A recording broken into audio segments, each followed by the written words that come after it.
Welcome everyone, Dr. Thor here, and get ready for Gnosis. Well, I want to review the book Stripping the Guru by Jeffrey Falk. And it's quite an interesting book that I really think everybody should read, but be careful as with everything you read. I find this book to be very interesting of what goes on in a lot of different cults. And they're really not cults, let's call them religions and belief systems. One person's cult is another person's religion. If Judaism, Christianity, and Islam aren't a cult, then I am Mickey Mouse. And where is Donald Duck? So the whole idea is that this covers an awful lot of the Indian gurus, the Swami Wamis, throughout the last 30, 40 years. And these people are given way too much credit than they deserve. And the practices of yoga and Kundalini yoga and Tantra and other things are quite debased practices ultimately. Hatha yoga and yoga in general, of course, like everything, has its benefits. And Hatha yoga, which teaches you breathing and certain body movements, but a lot of the yogic movements are not good for you people. They're dangerous. They stretch you in ways you shouldn't be stretching, particularly if you're a relatively overweight, large European. Yoga was made for small, little people. So, and there certainly is some good training there. You can't beat the Indian training for breath control and so many other things, and for certain meditative techniques. But I find them primitive, as most things out there are. We've really, these are thousands and thousands of year old systems, and, there are some good things there, but we have reached levels through different simple technologies where we can go into deep states and achieve things much easier. I don't believe there's anything intrinsically great because it's old. As a matter of fact, most old things are worthless. And to think that something old is great is kind of ignorant. Oh, this old thing, it was so much better in the 50s when we had nothing. And it was so much better when there wasn't toilet paper. All the things that people talk nonsensically about. So modern society certainly has reached, in some worlds, and we're really talking Western worlds, has reached some good levels and has produced a lot of good stuff, along with a lot of poison and trash and everything else. But let's go to the beautiful, wonderful India, where everything is in perfect harmony. There's no pollution.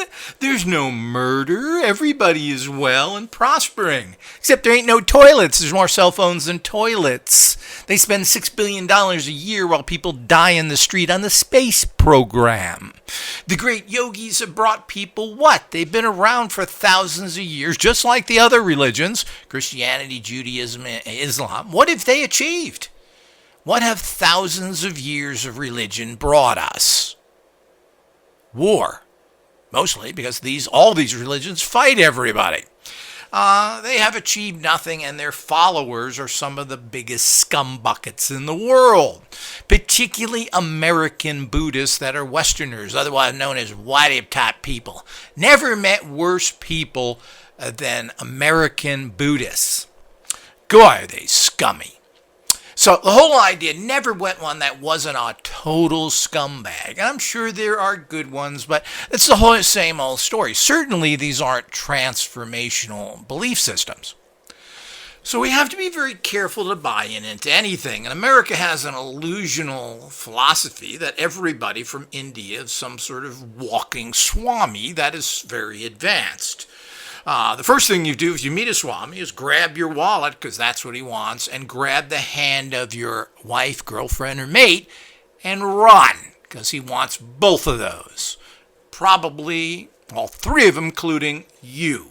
So the whole idea is this is the kind of ridiculousness. Now, they practice systems that draw energy up from the root chakra. Now, the root chakra is full of sexuality, violence, evil, etc. And is a potent little energy center, but it's imbecilic to bring energies up instead of bringing them down. So they're all little horny devils looking to hump anything they can. And this book brings this out consistently. But let's also get into the issue of sexuality and being a teacher. This guy seems to think this is terrible. And I think this guy is a debunker. I think he overdoes a lot of very little things and tries to make them shocking, where I don't think they're shocking at all. And one of those things is, as any kind of leader, prophet, etc., you are dealing with very strong energies. And a lot of this is coming from your root chakra. So you'll find that spiritual people who are full of spiritual energy, religious people, are horny as hell 24 hours a day, because that's what happens when you get into this. That flow of energy there is supposed to go up and stimulate higher levels, your crown chakra, etc., does not. Also, nobody is having proper sexual contact. Sexuality and sex itself is a transfer of energy. Nothing more besides being a way to propagate the race, which we kind of don't need with 8 billion people and climbing.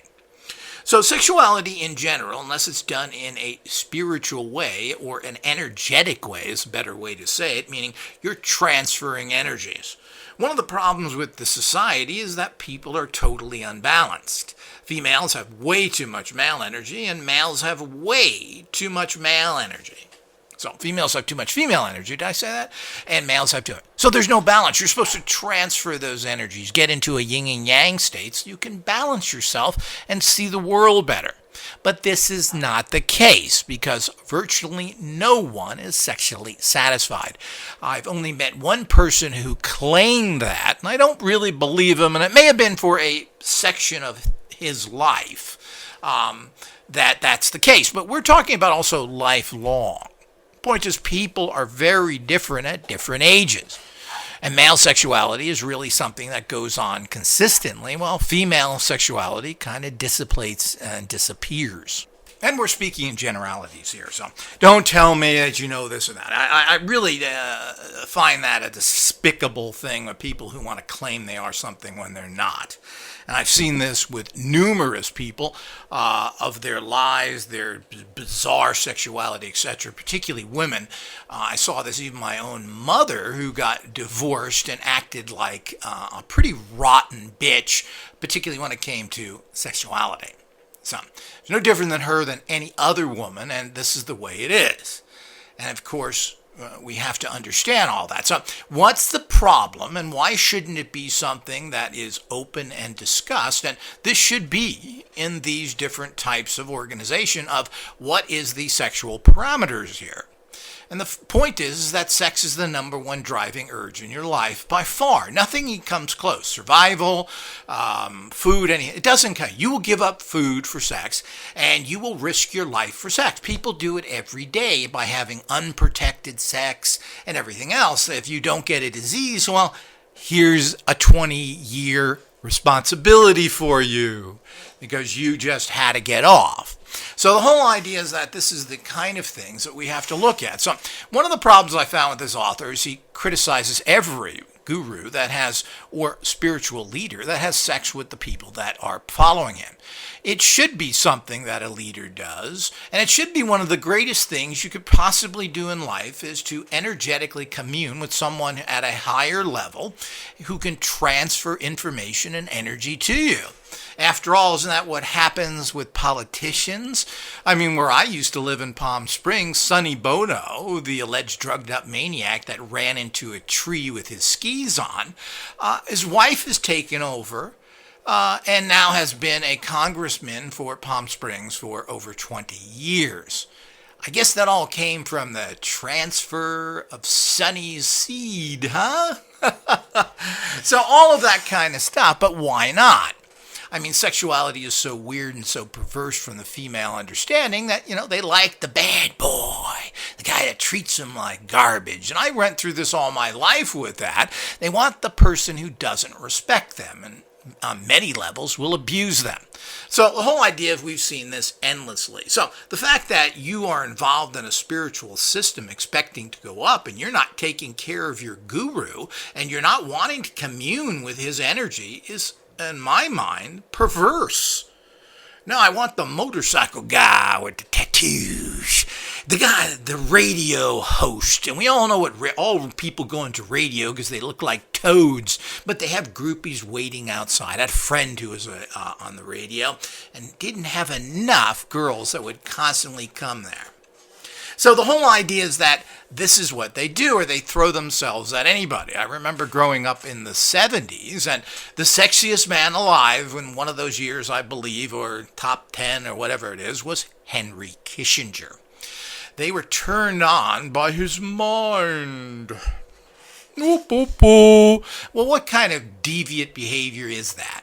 And why would you be sexually turned on because someone's intelligent? Sex is not about being intelligent. Sex is about being sexual, knowing what you're doing, exchanging energies, and performing sexually, and having knowledge to do that, which most women don't. They just lay there like a dead fish. So the whole idea is that that's been created by society.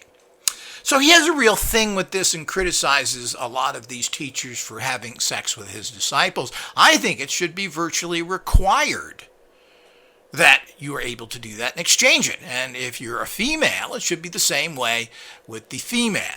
So that the male should be able to commune with the female guru. This, I think, would move the entire spiritual reality up to a next level. And I think people would relate to the concepts and follow the spiritual path better if they were uniting with those energies. And why not? Why, when people want to have, and if you're a movie star, God forbid, you can't walk 10 feet without getting propositioned. So the whole idea is that, and that's good. They don't even know. Movie stars are nothing more than talking dumbbells that repeat other people's words and contrive what that other person would act like and do. So the whole idea is they're nothing more than puppet-headed idiots, and you're attracted to what? Because he played a gangster? Oh yeah, the bad boy. Because he did what? Some movie stars even played homosexuals, but probably made them more attractive to women. So women seem to go after serial murderers, and certainly while the average guy has difficulty getting a date and may have to go to Philippines to get a girlfriend, like 99% of the military, Charlie Manson had girls galore. Couldn't get enough of them, and there's people writing to all these people constantly wanting to be their girlfriends and marrying them, particularly serial killers. And it is a fascination with females of these murderers, these psychos, and they go on tours and they read these books. This is all part of the female mind. Very, very interesting that we get into this. But that's for another discussion on human sexuality, etc.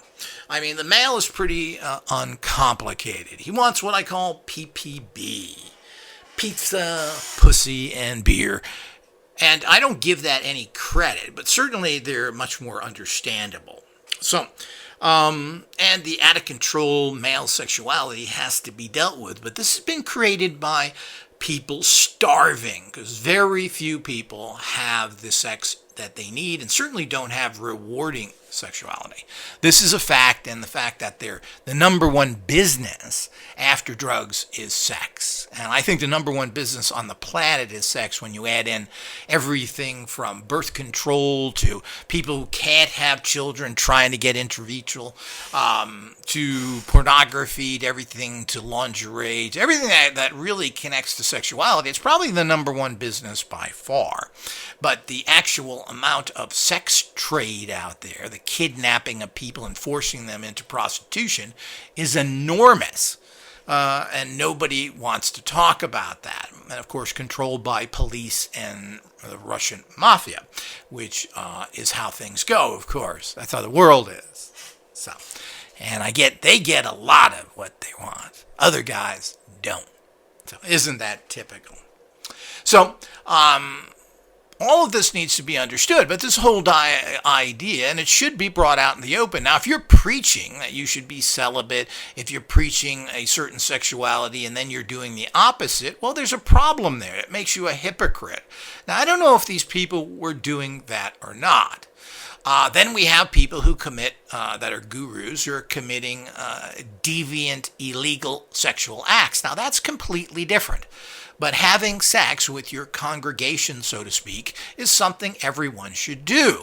And this would be something to listen, Christians. It's a good way to bring the churches back that are closing by the tens of thousands all around the world, is that if there was open sexuality with those evil nuns and all the rest of them who are so hateful because they don't have sex, it would probably change around the church. So, these kind of things there's nothing wrong with, and it should be encouraged, and it should be something. It seems to me that would be a great thing. If you could find a spiritual mate that your energies can unite with in a physical act, well, isn't this one of the ultimate spiritual experiences you can have? Instead of bringing it down to a humping in a bathroom or the back of a car that teenagers are forced to do because their parents are so effed up. So that's really good and safe, isn't it? What nonsense is that? So, but if you're doing deviant illegal acts like Sai Baba has been accused of, and on many, many occasions, and hundreds of children have come forward saying that they were molested by Sai Baba. So, again, we don't know. This is alleged. And a lot of people like to have charges against people because they weren't taken in as the prodigal son and they were not brought into the fold. I don't know, but the charges against him and his using young boys seems to be something that is irrefutable. And of course, there's lots of other problems of people who are hypocrites. Jim Baker and Tammy Baker, everyone remembers them. Well, he was a guy who was having extramarital sex with a few people against the code of Christianity. So this is a hypocrite. We have to have problems. Jimmy Swaggart. Well, this guy was a real deal, riding around with his shirt off down in a mall near Palm Springs, apparently trying to pick up teenage girls, and his front seat was full of porno magazines.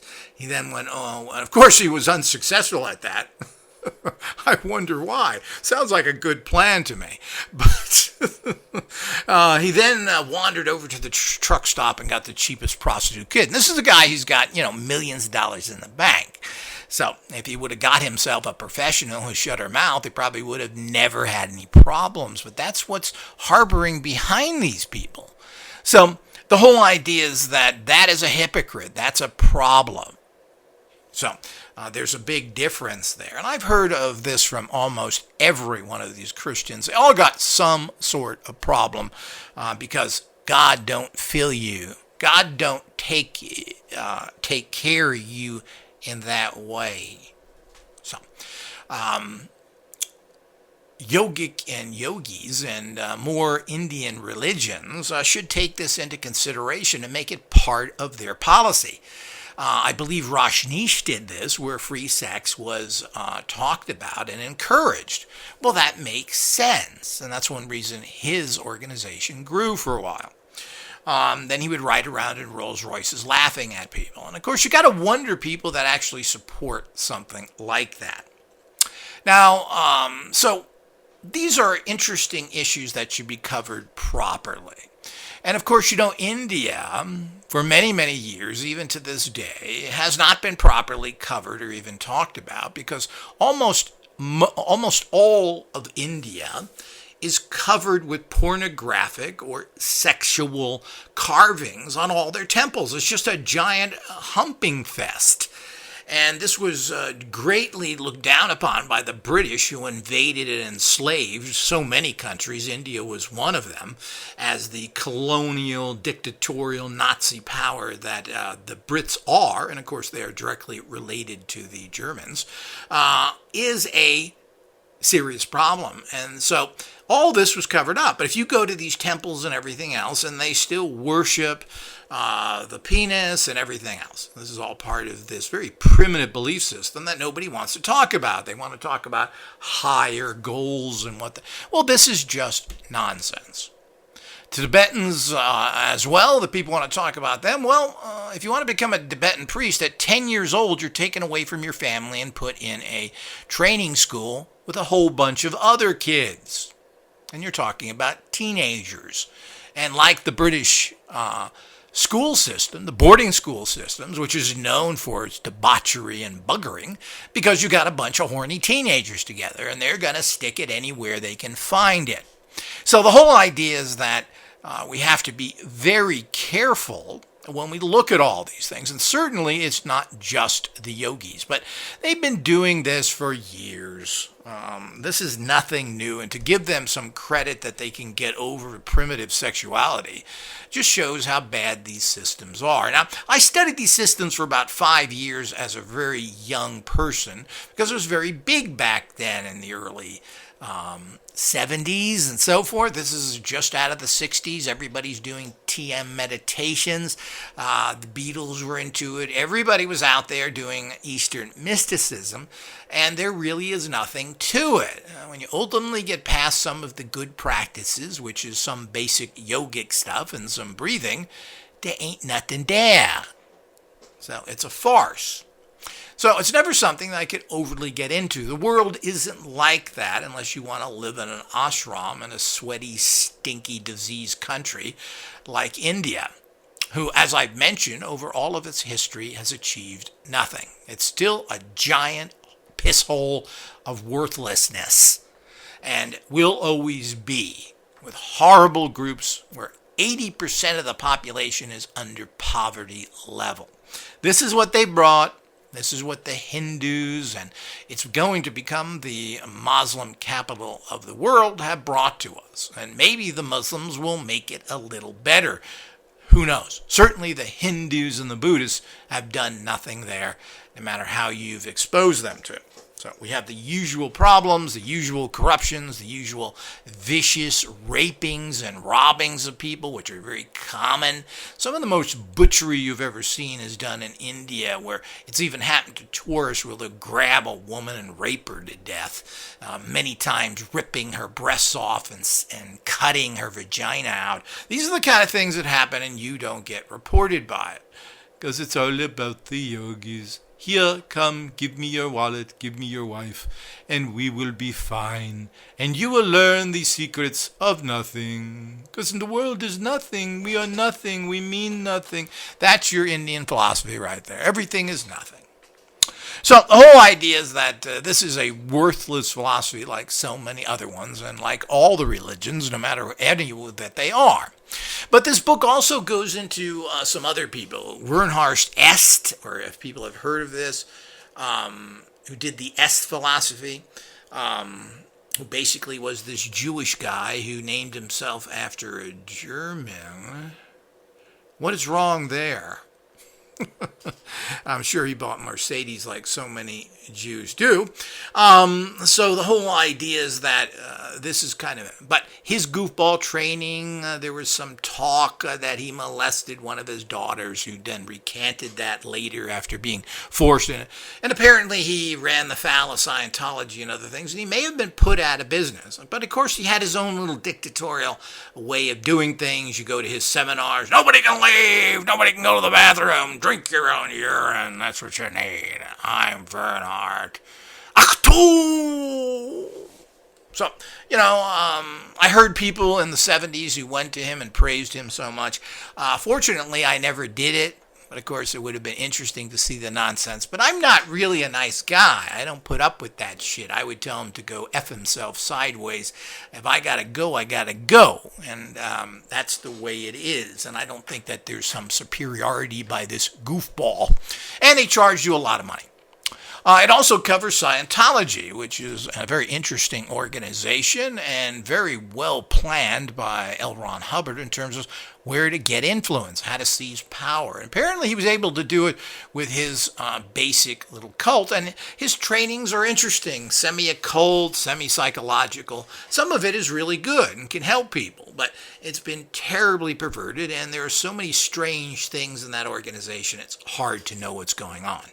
But Dustin Hoffman and Goldie Hawn wrote to the Chancellor of Deutschland, otherwise known as Germany, saying that they should let the Scientologists back in, which the Germany has kicked them out. Well, after all, there's only space for one Nazi regime. We can't have two in there. So that's the way, of course, Germany works. So They were caught defrauding people and everything else with huge cases of forcing people. It happened in France as well. They had problems in Great Britain. There certainly seems to be so much garbage about Scientology. It has so much power and so many influential people that you have to give a lot of credence to it. I've read horror stories about people, and the minute they get all your money, they throw you in the street and you can die. They could care less. So it appears. A lot of people have come out against them. I don't know how they continue to survive, but, they keep buying lots and lots of properties. That's what Scientology does with other people's money. And a lot of stupid, apparently white people want to give all their money and salary to become slaves to these kind of organizations. It becomes their family, and there's all sorts of control tricks there, apparently. And, of course, all your friends are Scientologists. You don't have a lot of money. I mean, it's hard to leave. So it's a strange organization. Philosophically, and the stories I've heard about L. Ron Hubbard are pretty bizarre. He died young. He wasn't well. It's so many things happen there. So he's quite the character with all of this. And what's amusing about Scientology is that the xenon extraterrestrial entities that they talk about is the least outrageous of them all. It could be very possible that negative extraterrestrials are screwing with the Earth-based population. But that's for a whole nother thing. So do they help anybody? What's going on there? I have no idea. Using their advanced lie detector type technology, which is kind of a joke, may or may not help people with some deep-seated psychological problems. But basically, he was against psychology because they were his competition. So it talks about those two goofballs, and which I think is getting into a little bit of fair territory as well. And there's an awful lot of these, but the kind of people that got involved with Scientology is a very long list of people, celebrities in particular. But Hubbard targeted them because they knew they were so influential. And what people don't know is that Hubbard has a huge amount of followers in Hollywood who are not, quote, movie stars, casting directors, directors, producers, etc. He has recruited a lot of people, and they are a little type group of people that manipulate the system. This is why so many movie stars come out to protect them, even though they claim not to be Scientologists, like Dustin Hoffman and Goldie Hawn, because of the fact that they control a lot of the jobs in Hollywood. Isn't that interesting? But nobody really talks about that because that is dangerous territory. But they certainly are very aggressive. They have lots of lawyers, lots of people. They follow you around, supposedly. All these things have been alleged against them.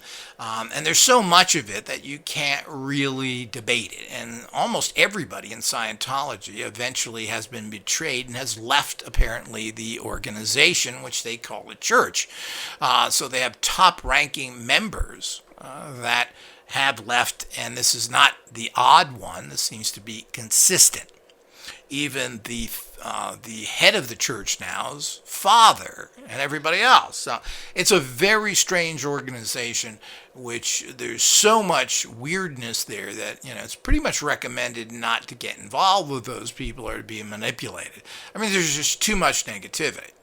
But all of these groups are kind of goofy this way. But we have that with every type of belief system out there, that it is rigged to control you. Now, this book gives you a lot of instances. So other than legal sexuality, to say that some guru snuck off or had a secret door to go to the women's area of wherever is not very impressive to me. Taking statements. I mean, there's so much ridiculousness in all religion and the statements that are made out there. I mean, we had a president that said that you should inject yourself with bleach because this would kill the COVID virus. And you know that 5 or 10 people did that and they died from it? So, I mean, we have a lot of silly stuff that's talked about everywhere. And certainly, we have to be very careful of not, and he didn't cover this, which bothers me, the ridiculousness of common religions, particularly, I think maybe he touched the Catholic Church a wee bit here. but I'm not entirely sure. I mean, there's so much in this book. You really should read it. You can get this book for 99 cents on Kindle. There'll be a link down below. And certainly everybody can afford that. And it's well worth reading. But, be a little bit careful. This isn't from the Word of God. This person is not impartial.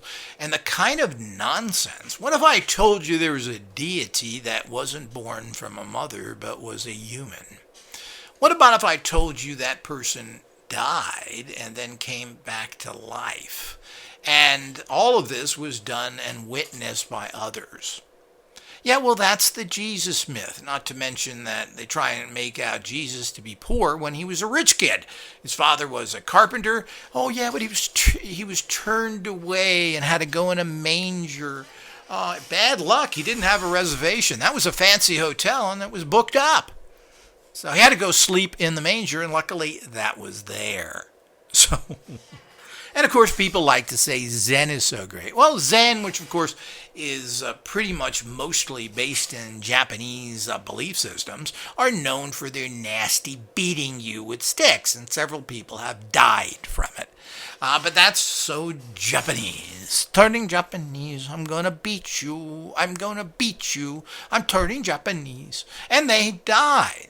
So to think that there is something there. So basic Zen is apparently they beat the hell out of you to get you to a point of humility. Like they cut the heads off of the Chinese, 20 million of them, and all the fun stuff the Japanese did and have been doing, and I'm sure they're continuing doing. There's a lot of assaults on Westerners, by particularly Western women, by older Japanese men who will grab them, rape them, and everything else. And this is very common in Japan. Didn't hear that either. Yeah, well, it's a fact, baby, and it's out there. Of course, we've heard about the Beatles and the problem they had with this guy who wanted to sleep with all his wives, and particularly Nia Farrow, apparently the actress who was married to Frank Sinatra. How bizarre. At one time, who he tried to get in bed. Well, she was divorced at the time, and I don't know, she slept with everybody else. Why she wouldn't sleep with a guru, again, is one of those things that I find strange. But we can go into so many other things, and the book covers a lot of it. I don't want to go too much longer. I don't think people like these longer things. They don't pay attention.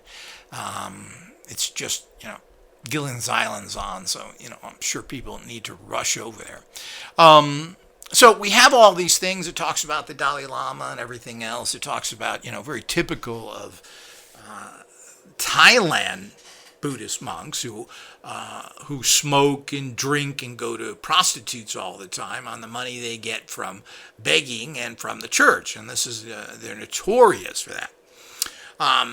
So all of this is documented in this book, and it's a fascinating read. And as I said, you got to be careful. Does that mean that everybody in that church does that? But, the leader is the church. A lot of other people don't have the fun to be as strange as the leader can because he's running the place. So this is all part and parcel of what's going on. So, but as I said, people are very much caught into the Indian from India spirituality that they think it's so great. I mean, they had a little documentary. This guy came over from India, told everybody he was a guru, and gave them a bunch of mediocre teaching. And most people fell at his feet that you're the great wise man. Yeah. Did you invent the toilet? Because you don't use them. So we saw this has been documented, and there's so much poverty and problems and disease and this, how anybody could follow that. So, and of course the Indians claim that they originated most of the philosophy, while it is actually probably came from China and worked its way down into India. Of course, the Indians say it was originated in India and worked its way up to China, which is where they say Kung Fu came from.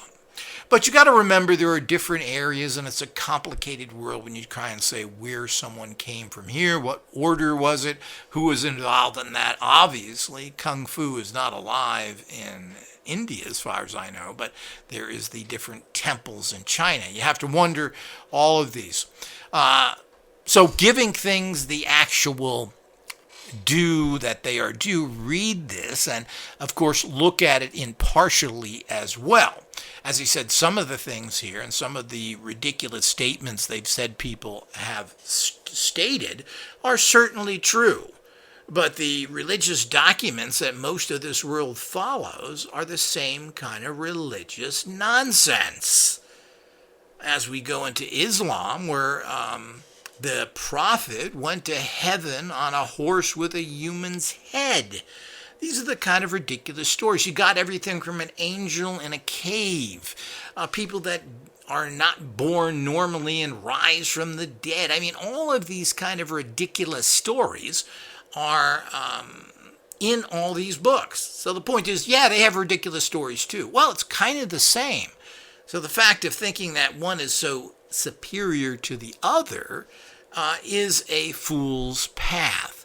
We have to look at the things for the value that it is, and it's good to know what these people are. If there is a guru and he's been caught doing many sexual dalliances, well, that should be known, and they have to be brought up to the fact, is this part of your teaching? And apparently it doesn't seem to be. And if they're preaching celibacy when they're humping everything that moves, well, this is a problem. They've all done this. We've got to remember the Heaven Gates cult by Bo and Peep, who brought in all these people, intelligent people who lived in a giant mansion, who part of his problem is that to stop his sexuality, that everybody was supposed to be neutered. You would have your testicles cut off, and he had them cut off himself. So at least he's following his own doctrine. But apparently there were problems there as well. So he had complications from that operation. So we have all these things that go on, and we need to look at these things carefully. This is pretty radical, but the radical things that happen in the major religions are just as bad. There's wholesale debauchery going on in most Christian churches, and it seems particularly Catholic churches who've made people into celibates when it has absolutely nothing to do with the religion. So Christ was not a celibate, and this was brought in later years by, I believe, St. Aquinas, St. Augustine. I'm not sure who brought that in, but the point is this was added later. It wasn't part of original Christianity. They also found actual Egyptian texts now that show that Christian cults were using human sacrifices. So it's a very world full of complicated and twisted things. So while one area people like to rise above and say how great their little churches are, well, these are hot dens of all sorts of problems, and it ain't just the Catholics. It's all these other churches that are doing the same thing and having a lot of different strange sexual problems and predators there as well. I've heard a lot of reports from the Mormon church that there's an awful lot of homosexual predators in the church. And of course, they are horrible, like happens in the Catholic church. They look the other way and tell these people they're crazy, don't talk about it, etc.